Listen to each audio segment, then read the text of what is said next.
Penguin Random House Audio presents Weapons of Math Destruction: How Big Data Increases Inequality and Threatens Democracy. This is the author, Cathy O'Neill. Introduction. When I was a little girl, I used to gaze at the traffic out the car window and study the numbers on license plates. I would reduce each one to its basic elements, the prime numbers that made it up. 45 equals 3 times 3 times 5. That's called factoring, and it was my favorite investigative pastime. As a budding math nerd, I was especially intrigued by the primes. My love for math eventually became a passion. I went to math camp when I was 14 and came home clutching a Rubik's Cube to my chest. Math provided a neat refuge from the messiness of the real world. It marched forward, its field of knowledge expanding relentlessly, proof by proof. And I could add to it. I majored in math in college and went on to get my PhD. My thesis was on algebraic number theory, a field with roots in all that factoring I did as a child. Eventually, I became a tenure-track professor at Barnard, which had a combined math department with Columbia University. And then I made a big change. I quit my job and went to work as a quant for D.E. Shaw, a leading hedge fund. In leaving academia for finance, I carried mathematics from abstract theory into practice. The operations we performed on numbers translated into trillions of dollars sloshing from one account to another. At first, I was excited and amazed by working in this new laboratory, the global economy. But in the autumn of 2008, after I'd been there for a bit more than a year, it came crashing down. The crash made it all too clear that mathematics, once my refuge, was not only deeply entangled in the world's problems, but also fueling many of them. The housing crisis, the collapse of major financial institutions, the rise of unemployment, all had been aided and abetted by mathematicians wielding magic formulas. What's more, thanks to the extraordinary powers that I love so much, math was able to combine with technology to multiply the chaos and misfortune, adding efficiency and scale to systems that I now recognized as flawed. If we had been clear-headed, we all would have taken a step back at this point to figure out how math had been misused and how we could prevent a similar catastrophe in the future. But instead, in the wake of the crisis, new mathematical techniques were hotter than ever and expanding into still more domains. They churned 24/7 through petabytes of information, much of it scraped from social media or e-commerce websites. And increasingly, they focused not on the movements of global financial markets, but on human beings, on us. Mathematicians and statisticians were studying our desires, movements, and spending power. They were predicting our trustworthiness and calculating our potential as students, workers, lovers, criminals. This was the big data economy, and it promised spectacular gains. A computer program could speed through thousands of resumes or loan applications in a second or two and sort them into neat lists, with the most promising candidates on top. This not only saved time, but also was marketed as fair and objective. After all, it didn't involve prejudiced human beings digging through reams of paper, just machines processing cold numbers. By 2010 or so, mathematics was asserting itself as never before in human affairs, and the public largely welcomed it. Yet I saw trouble. The math-powered applications powering the data economy were based on choices made by fallible human beings. Some of these choices were no doubt made with the best intentions. Nevertheless, many of these models encoded human prejudice, misunderstanding, and bias into the software systems that increasingly managed our lives. Like gods, these mathematical models were opaque, their workings invisible to all but the highest priests in their domain, mathematicians and computer scientists. Their verdicts, even when wrong or harmful, were beyond dispute or appeal, and they tended to punish the poor and the oppressed in our society while making the rich richer. I came up with a name for these harmful kinds of models, Weapons of Math Destruction, or WMDs for short. I'll walk you through an example, pointing out its destructive characteristics along the way. As often happens, this case started with a laudable goal. In 2007, Washington, D.C.'s new mayor, Adrian Fenty, was determined to turn around the city's underperforming schools. He had his work cut out for him.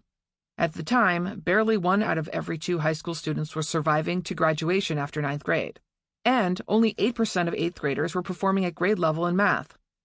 Fenty hired an education reformer named Michelle Rhee to fill a powerful new post, Chancellor of Washington's schools.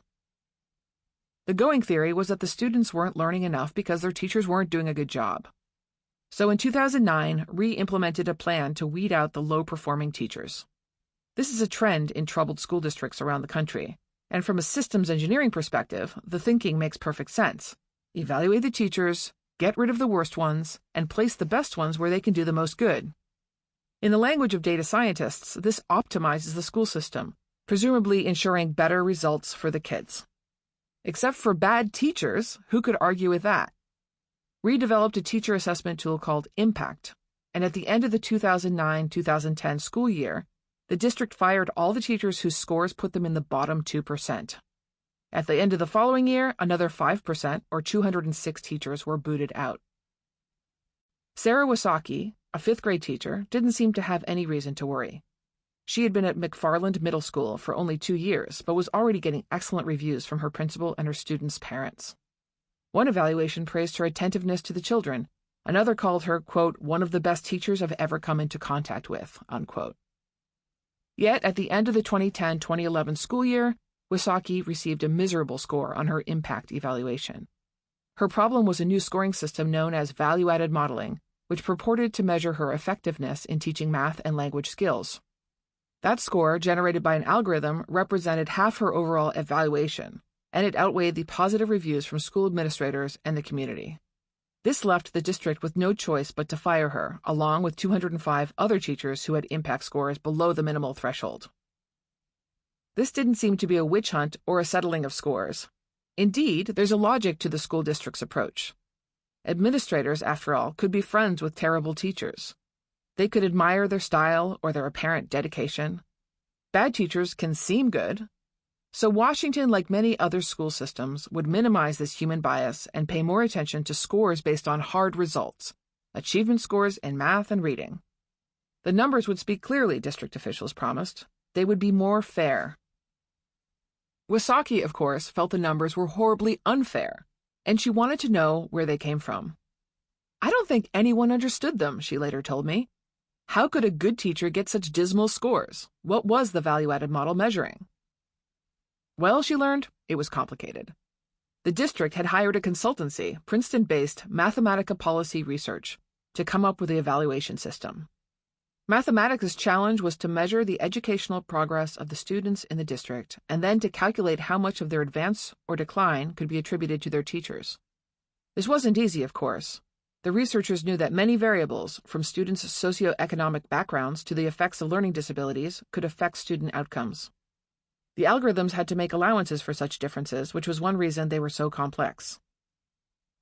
Indeed, attempting to reduce human behavior, performance, and potential to algorithms is no easy job. To understand what Mathematica was up against, picture a 10-year-old girl living in a poor neighborhood in southeastern Washington, D.C. At the end of one school year, she takes her fifth-grade standardized test. Then life goes on. She may have family issues or money problems. Maybe she's moving from one house to another or worried about an older brother who's in trouble with the law. Maybe she's unhappy about her weight or frightened by a bully at school. In any case, the following year she takes another standardized test, this one designed for sixth graders. If you compare the results of the tests, the scores should stay stable or hopefully jump up. But if her results sink, it's easy to calculate the gap between her performance and that of the successful students. But how much of that gap is due to her teacher? It's hard to know, and Mathematica's models have only a few numbers to compare. At big data companies like Google, by contrast, researchers run constant tests and monitor thousands of variables. They can change the font on a single advertisement from blue to red, serve each version to 10 million people, and keep track of which one gets more clicks. They use this feedback to hone their algorithms and fine-tune their operation. While I have plenty of issues with Google, which we'll get to, this type of testing is an effective use of statistics. Attempting to calculate the impact that one person may have on another over the course of a school year is much more complex. There are so many factors that go into learning and teaching that it would be very difficult to measure them all, Wasaki says. What's more, attempting to score a teacher's effectiveness by analyzing the test results of only 25 or 30 students is statistically unsound, even laughable. The numbers are far too small given all the things that could go wrong. Indeed, if we were to analyze teachers with the statistical rigor of a search engine, we'd have to test them on thousands or even millions of randomly selected students. Statisticians count on large numbers to balance out exceptions and anomalies, and WMDs, as we'll see, often punish individuals who happen to be the exception. Equally important, statistical systems require... Sample complete. Ready to continue?